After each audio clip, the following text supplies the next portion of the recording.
৩-৪০০ views হয়ে যদি আপনার ভিডিওতে ভিউজ থেমে যায় তবে আজকের ভিডিওটি মূলত আপনার জন্য। সম্পূর্ণ ভিডিওটি দেখার অনুরোধ রইল। আপনার ভিডিওটি কি ৩-৪০০ ভিউজ হওয়ার পরে থেমে যাচ্ছে? তাহলে হয়তো আপনি এই ভুলগুলো করছেন না তো। প্রথমত একটা জিনিস চেক করুন যে আপনার ভিডিওটি কি আসলেই কোয়ালিটিপূর্ণ।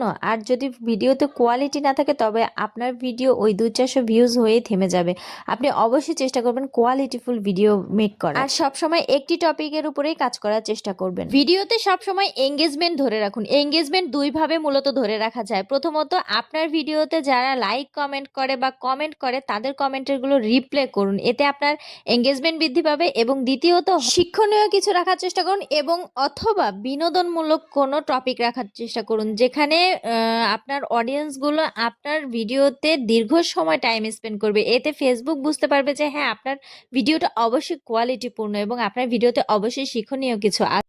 এতে করে ফেসবুক আপনার ভিডিওটি অনেক অনেক রিচ করবে এবং অনেকের কাছে রিকমেন্ড করবে। আরেকটা ইম্পর্টেন্ট বিষয় হচ্ছে আমরা সবসময় ভিডিও পোস্ট করে সাথে সাথে অনলাইন থেকে বের হয়ে যাই। এই কাজটি কখনোই করা যাবে না। আপনি ভিডিও পোস্ট করার অন্তত আধা ঘন্টা আগে এবং আধা ঘন্টা পর পর্যন্ত ভিডিওতে অ্যাক্টিভ থাকার চেষ্টা করবেন। আপনার যে কমেন্ট ভালো আসে সবসময় চেষ্টা করবেন ফার্স্টলি সেই কমেন্টগুলো